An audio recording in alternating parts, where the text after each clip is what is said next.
Hi, Hannah. Hi, Rebel. Hi. I get to start today, which is not my favorite, but I'm brave and I can do it, right? Yes. So I guess first I'll say welcome to Therapist Take.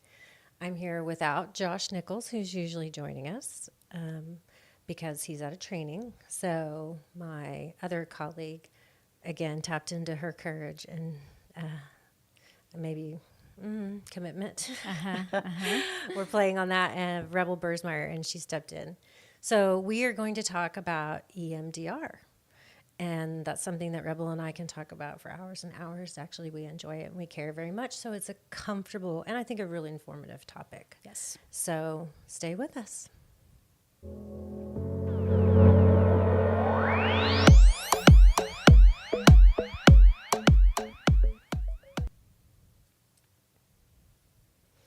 Welcome back. So we're going to talk about a trauma treatment today. The abbreviation is EMDR.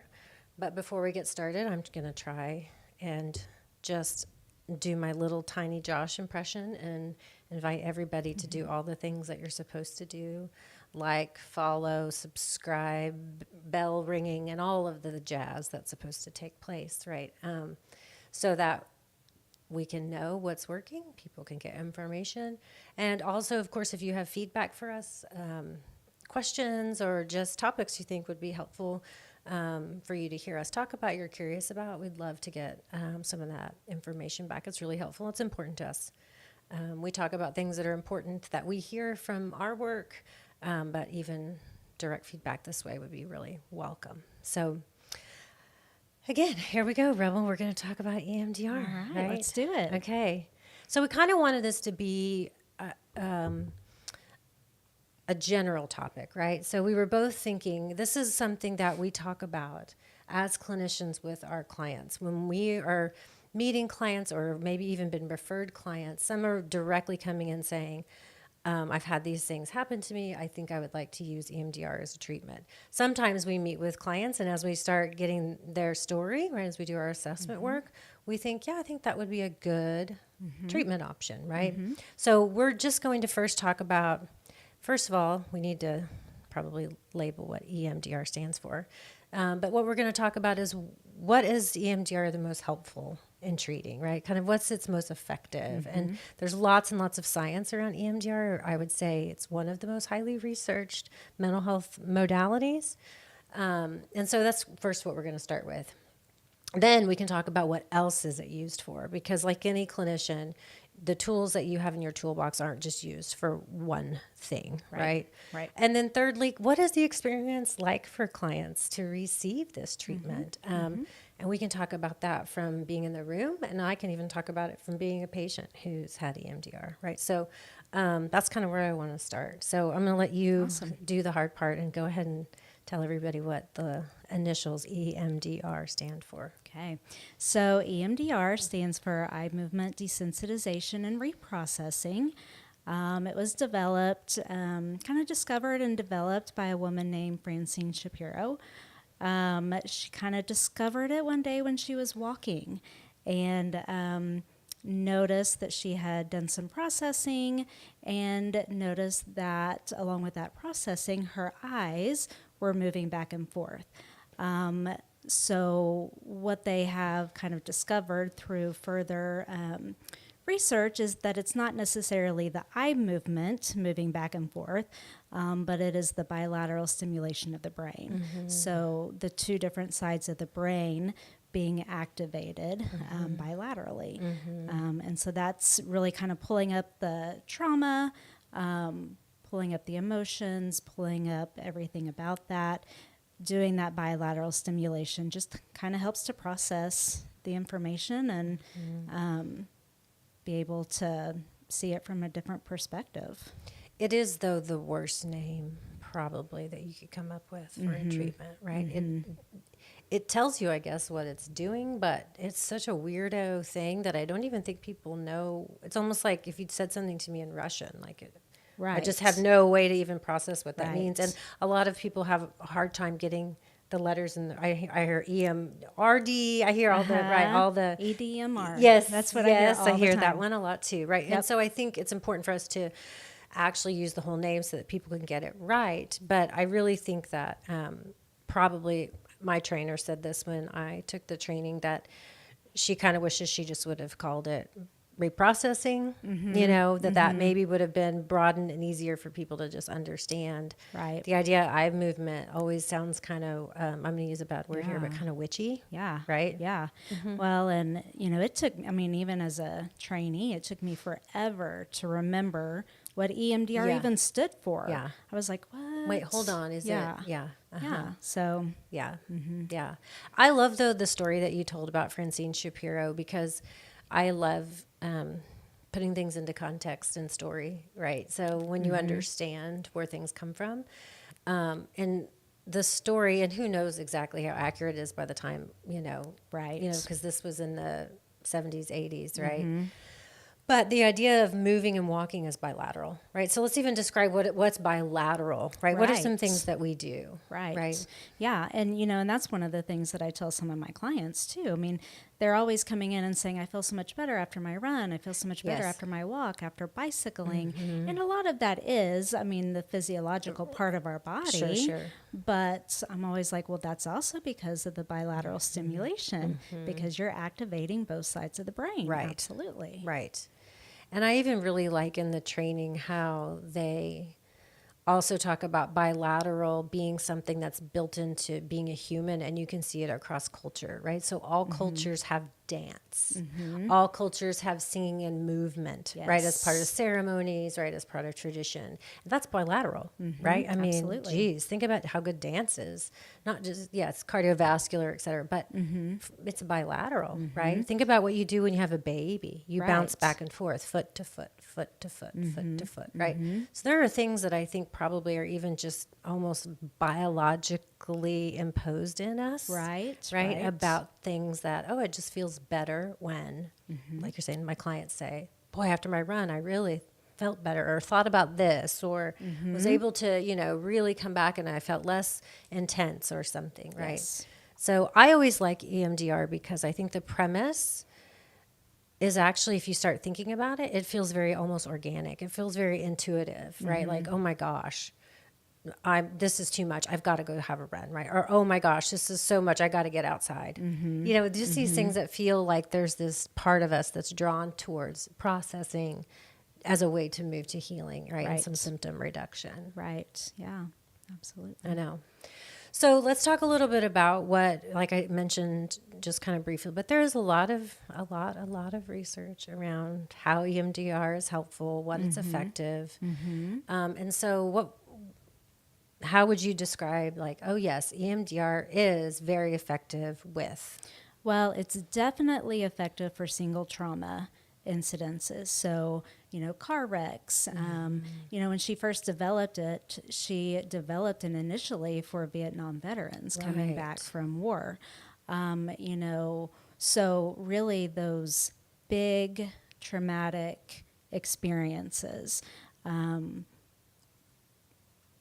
is kind of, I think is a large percentage of what we use EMDR for. Yes. But we also use it for many other things too, Right. and I know we'll talk about those here in a second. But But I think that I think that when I try to think about how that makes sense, right? Okay, a single event trauma, right, where you were one way and then this event, this experience took place, and now you're somebody else. Everything feels different. Your house is blown away in a tornado.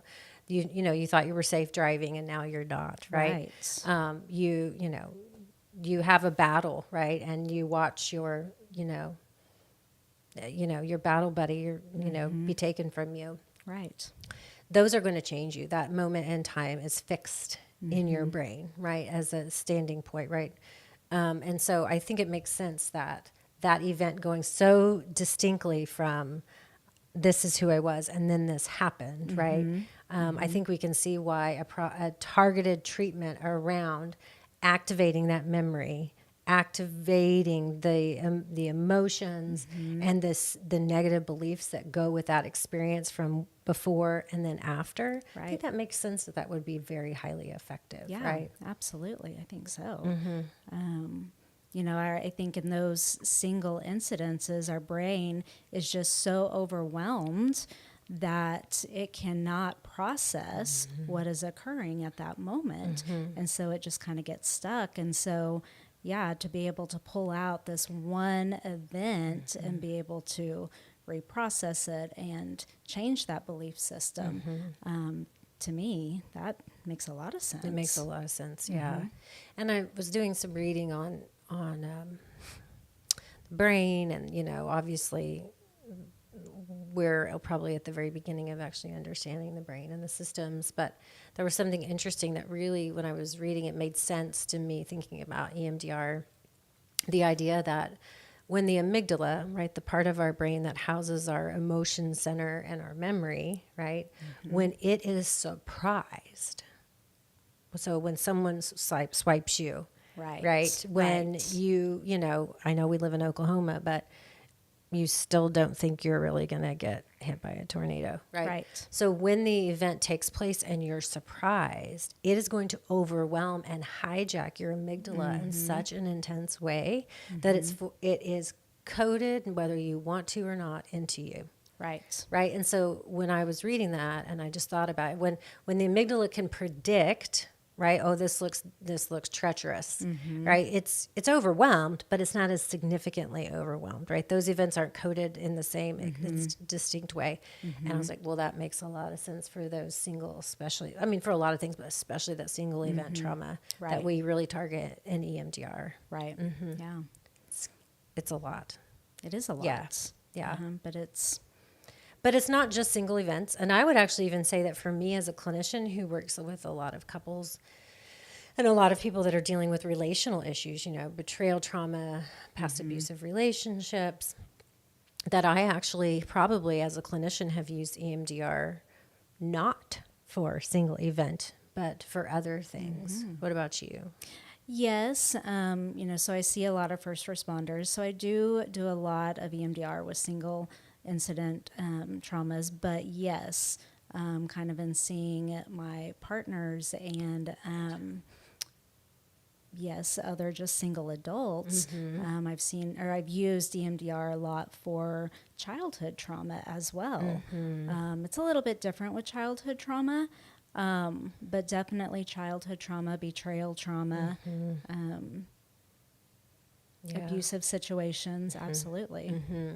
And I think too, when you say childhood trauma, we're, probably actually the most frequent way that people experience a childhood trauma is neglect, right?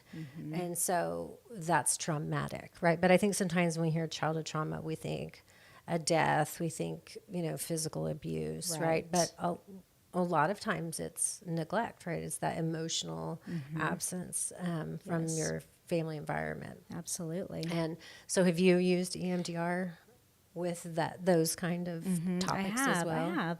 They often present as, I'm not good enough, or I'm not heard, I'm not seen.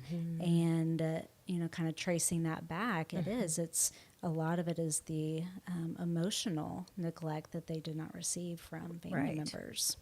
And I think it's one of the reasons I wanted us to just kind of talk about this is not because that you need to use EMDR for everything, although there are some clinicians that use EMDR as their treatment model, right? So is that fair? Yes, it is. And, and I would even say that I kind of prescribe to that. I obviously will utilize the other techniques that I have been taught over the years, but I go in with this mindset of the 8 phases of EMDR.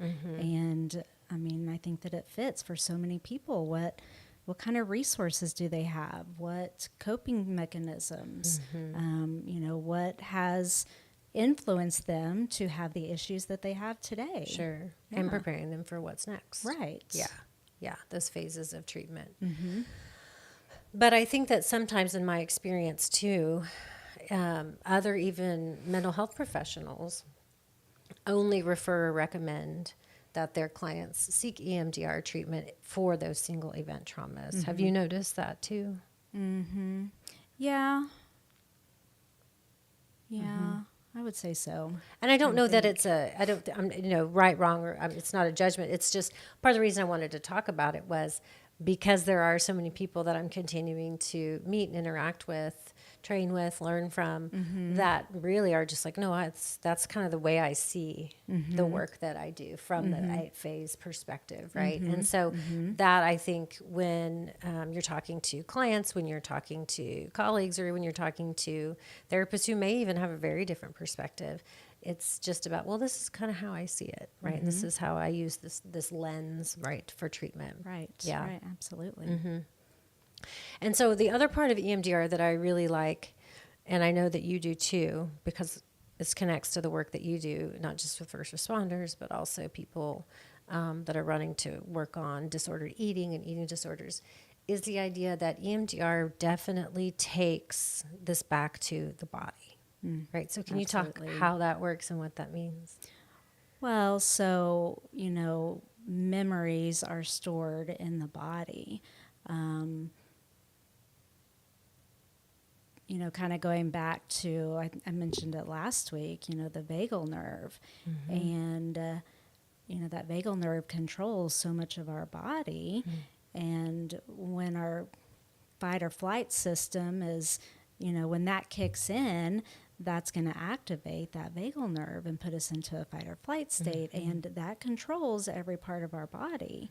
And our body remembers these things, and so we can have a certain smell and it just triggers the entire body. We can have, see something, red hair, Yeah. that, and that just triggers the body, and we can feel every part of it in our body, and oftentimes clients will ask, why can I think, everything is okay, but when I bring it up, I can still feel it. Yes. And I kind of talk about, well, yes, it's stored in the body, and really that's kind of the last part that we really have to, kind of work on, is relieving the body of that trauma. Yeah. And I think it's really important because sometimes, especially when you talk about therapy and you talk about cognitive behavioral treatment, and obviously cognitive behavioral therapy is a treatment model that's been around for a long time and has a lot of proven effectiveness. And I would say probably every mental health clinician uses tools, right, from that CBT model. But what I think that message is that we just need to change your thoughts and we just need to change what you do. And I think that what somatic, meaning back to the body, treatment modalities do is that they recognize that the brain and body are not separate. They're connected. So your thoughts, which we tend to associate with being in my head or whatever, are all, there's unless you're decapitated, at which point we're not doing any kind of treatment, right? The idea is that the brain and body are always connected. And so while you may be, knowing, like you were mentioning your client, why do I know I'm safe right now. I know I'm okay right now. My body's having this response, right? They're all connected. Your thoughts are saying I should be fine. Right. And your body's saying there's something here, right? There's a hot spot. Yeah. And I think that true progress is not just necessarily symptom alleviation. The symptom alleviation from an EMDR lens is that we've taken what's kind of been stuck or trapped, right? That still may send you into that sympathetic nervous system response, fight, flight, freeze, fawn stuff. And we've actually moved it and stored it back into your memory system. We've resolved that it has already happened and passed, rather than feeling like it's happening all over again. Right. That's a connection between the brain and the body. That's actually them working together. They're always working together. But I think it's important just to merge the idea of cognition, our thoughts, with what our body is going through. Right. And that's what EMDR, I think EMDR does really well, right? You talk about the phases, right? We're gathering all those points of information, right? Right. So, and we may still have some emotions, and we may Absolutely. still experience something, Yep. but we're not living That's right. in the past. That's right. We're in the present, and we're able to kind of look back and notice how a person would feel. Yep. And it's a memory. That's right. It's a memory. Yeah. Well, that's a perfect segue into kind of the last point, which is really what I hope people find value in today is what is the EMDR experience like? Because when you mention this to people, some people have already looked into it or are very aware or they've heard or whatever. But most people that I've experienced are like, what is that? And what does that mean? And what is that like? And especially if they've been clients that we've worked on other kind of things. Like maybe we've done couples therapy and now it's different as far as the role of the therapist and how we're interacting with the client. Yes, it is different. Excuse my language for a second, but I have a therapist who, kind of describes it as that weird voodoo shit. It is. Because you come in, oftentimes, you come in feeling one way, Yes. and you do this EMDR and you leave feeling completely different. Having said that, one of the biggest things that annoys me is that when I started learning about EMDR, that's all I heard. Weird voodoo shit. Weird voodoo shit. I'm going to come in, we're going to do this EMDR, and I'm going to leave, and I'm going to feel all sorts of better. And that's not always the reality. No. Reality is that there are 8 phases, and we want to make sure that you're ready to do that processing. And so we prepare the clients to do the reprocessing phase of it. We make sure that they can emotionally regulate, and we make sure that when they leave our office, that they are leaving feeling in the present and not stuck in the past. Right. I have had one client tell me that they have done EMDR before, and their therapist did not regulate them before they left, and they spent 2 weeks in an inpatient hospital. Oh boy.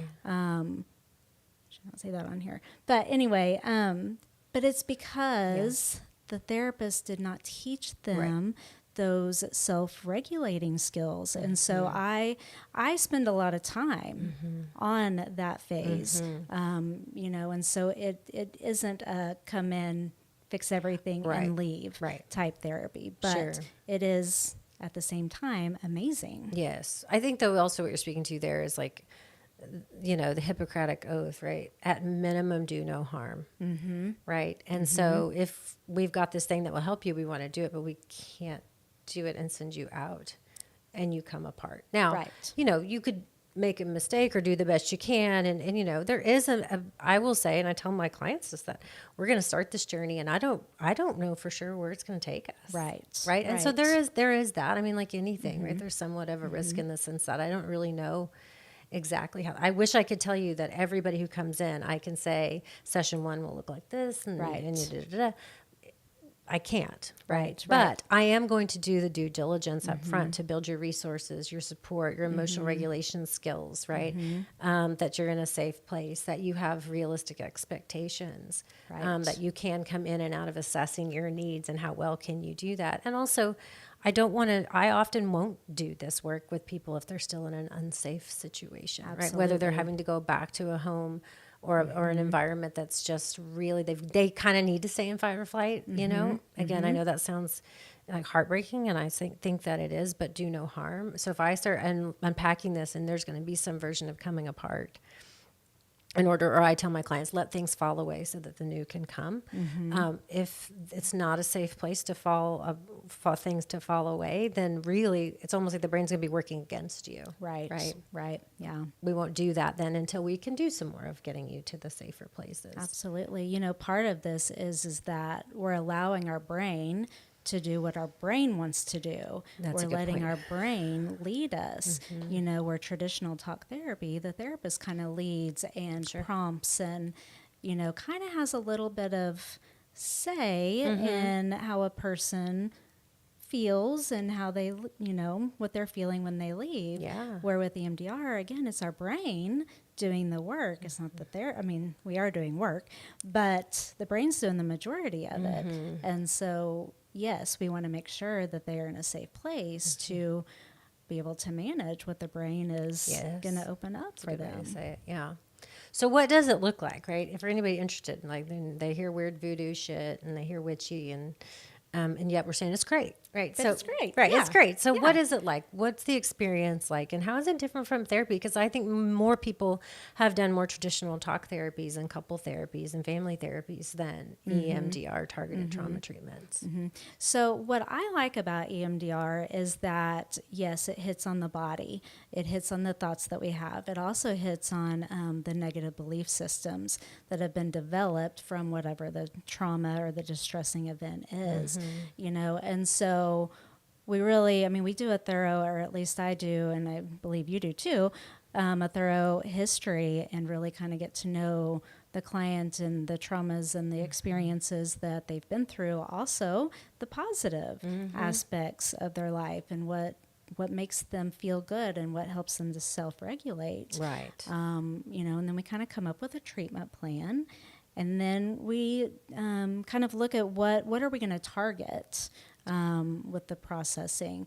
And we come up with several things. We come up with the worst part. We come up with a negative belief about themselves, their emotions, and where they're noticing it in their body. And that's kind of what we go with. And from there, it's just really super interesting because we do the bilateral stimulation, whether they're doing eye movement. You're moving your fingers back and forth as you say that because that's what it looks like. Because that's what it looks like. You ask them to follow your fingers with their eyes, not their head. Right. Nope. Just Head the stays eyeballs. Still, eyeballs move. Or I've got tappers that vibrate. So it'll vibrate in one hand and then it'll switch to the Back other, and and it just forth kind of and goes back back and and forth. And we do that for 30, 40 seconds or so. We stop. We ask them to take a breath. What do they notice? And then we want you to go with that. And that's kind of the whole session.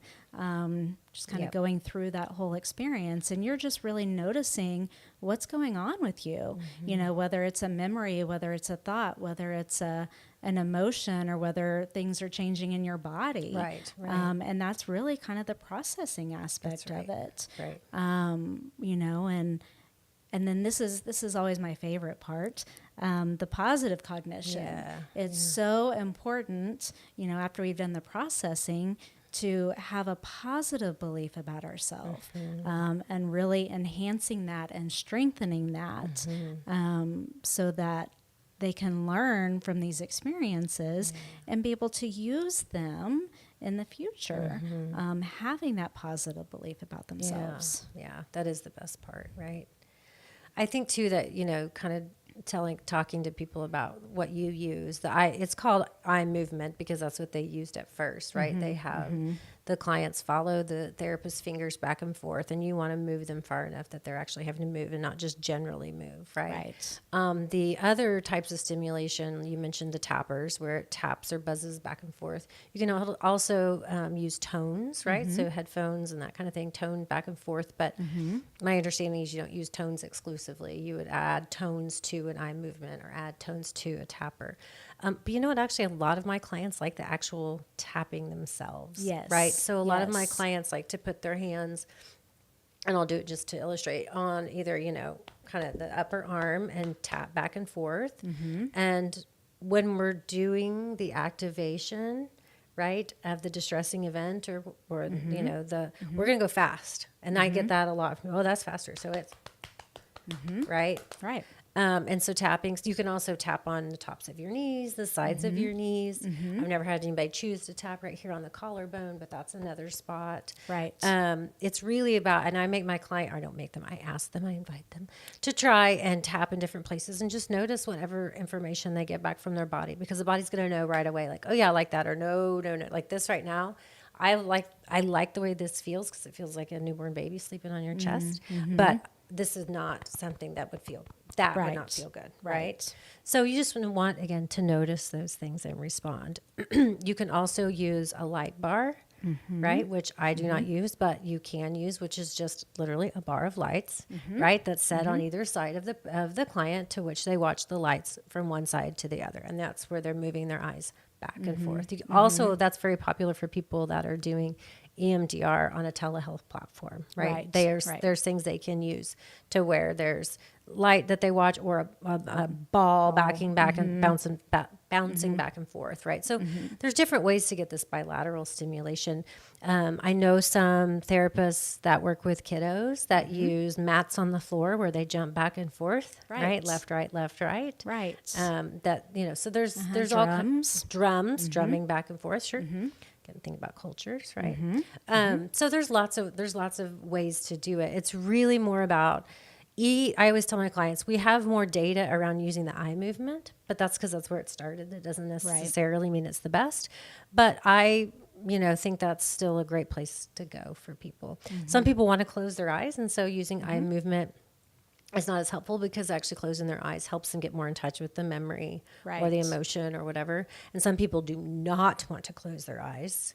They need a little bit more of the awareness and the presence of being in the present. And so they want to have they want their eyes open. Again, whatever feels right for you. Right. Absolutely. And so these sessions are a lot of what kind of looks like traditional talk therapy in the beginning, when you're talking about getting history, building resources. And then the witchy voodoo shit starts with the actual bilateral stimulations of eye movement, tappers, whatever, where you're asking your clients to recall, the image of the distressing event, right? And then you're really reminding them of the negative beliefs, the feelings, the body sensations, and then you let them go. And as we say, we get out of their way, right? And the brain does what the brain does. And we're there to facilitate. We're there to help. Sometimes people get stuck. And so sometimes, we'll just kind of go back and gently rearrange things or nudge them in a place and be curious. But sometimes people will say, I got nothing. So you got nothing. Great. Right? Okay. And sometimes we say, hang in there with nothing. I wonder what nothing could be. Yep. And people will find their way in. And sometimes we say we got nothing and we do nothing and we try again the next time. But I've never gotten to nothing and always had nothing. I don't know about you. Right. No. I'm even tired of saying that word now. Yeah. But the other thing just I wanted to talk about is, how long does this take? One of the things I really like about EMDR is that I think it gets to trauma and works on it much more rapidly than, I would say, some other treatments of trauma.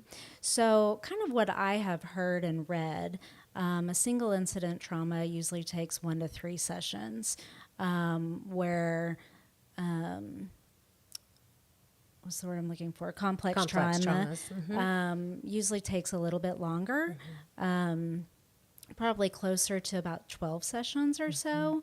And kind of what I've heard the comparison being is that 3 years of talk trauma equals about 12 sessions of EMDR therapy.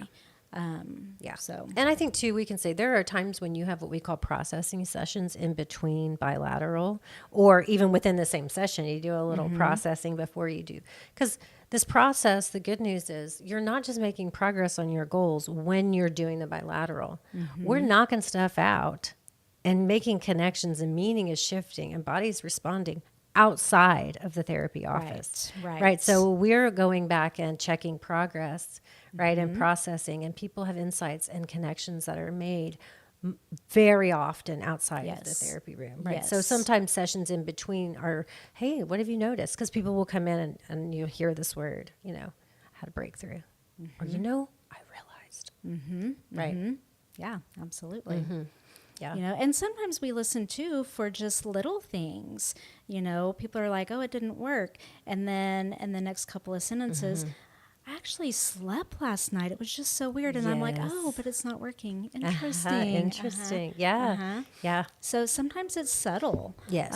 things that are demonstrating that they are processing the information. So let's wrap up with our favorite part. Like, what does progress look like? What do you hear and see from your clients? And you say, that's it. Like, we don't get to cut people's brains open and see, right? We don't put people under an fMRI and see this part is working differently. but we get to see it in different ways. So Yeah. what's that like for you? You know, I think one of the coolest things that I notice is the different look of their face, you know, of their body. You know, they're standing taller. They come in with a smile. And even if they're not smiling, you can just see it in their eyes. And I mean, it's nothing that's said. It's nothing that's necessarily done. It's just noticing the difference of their attitude and their tone and their perspective. Yeah, yeah.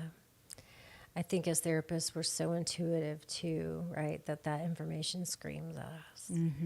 One of the things I tell my clients is that sometimes what the language that I hear that I think represents progress is that people will say, yeah, that thing happened and I'm okay.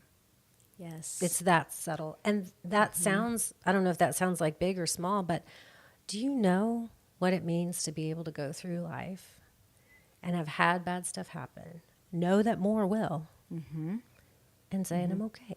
I'm okay. Yep. That's mental health, right? And so, man, to be in the presence of that, that's why this job is the best, Yeah, right? Because absolutely. it really takes your breath away. The other thing I really love is that when people will say, I don't know, my body just knows, right? Or I noticed that my body was different. Just the idea that people trust and are connected to what their body's doing and feeling is, boy, I'm telling you, it's such a gift. It is. It's such a gift. Absolutely. And so I sometimes, you know, when I'm listening, like you're saying, and people are telling you, sometimes it's subtle, but although I wouldn't say sleeping is not subtle, but yeah, what a gift that stuff is. And to point that out and to help people understand that, you know, I use the silly metaphor a lot. EMDR is cleaning out your hall closet, right? It's the idea that all that stuff still exists. It's just that it's put in a place that you can live with. Yes. Right. And so you may have that horrible, ugly ski coat, but you keep it because you're not going to buy another one or whatever. Right. And so it's not different, but it's okay because it's got its place. And, to know that and to know where things are and to know how to operate within your system.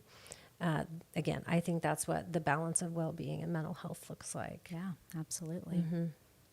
Any final messages about EMDR? Because you are kind of our expert guru, the first one here to take the training. And anytime you can get Rebel talking about EMDR in case consultation, you can just kind of sit back because she's going to go, you know. I love it. I love EMDR. I love, you know, just how quickly it processes information that have been stuck for so long, you know, and that's one other thing that I love about EMDR is that there's no time limit on it. Yes. You know, I can come in as a 60, 70-year-old woman and process trauma that happened when I was 10, you know, and it changes me and it changes my outlook on life. And I just, yes, I love EMDR and I love the shift in perspective that it creates for people. Yeah.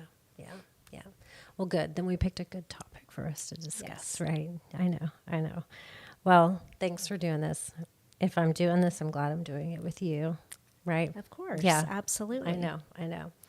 So I'll say thank you to our audience for joining us. And if you have any questions or want to check out EMDR, I think Josh put some links, but I always advise clients that are looking into it to read about it and understand it, but don't watch too many videos of it. Right. Because we want you to just be you having your EMDR experience, right? So, and it is different for every single person. It is. And as a clinician, you got to be just cool with rolling with that, right? Yes. Yeah. So you can check that out as resources. And we're here also. We've got several clinicians in our offices that are EMDR trained and use it. So absolutely. yes, wishing you well and thank you.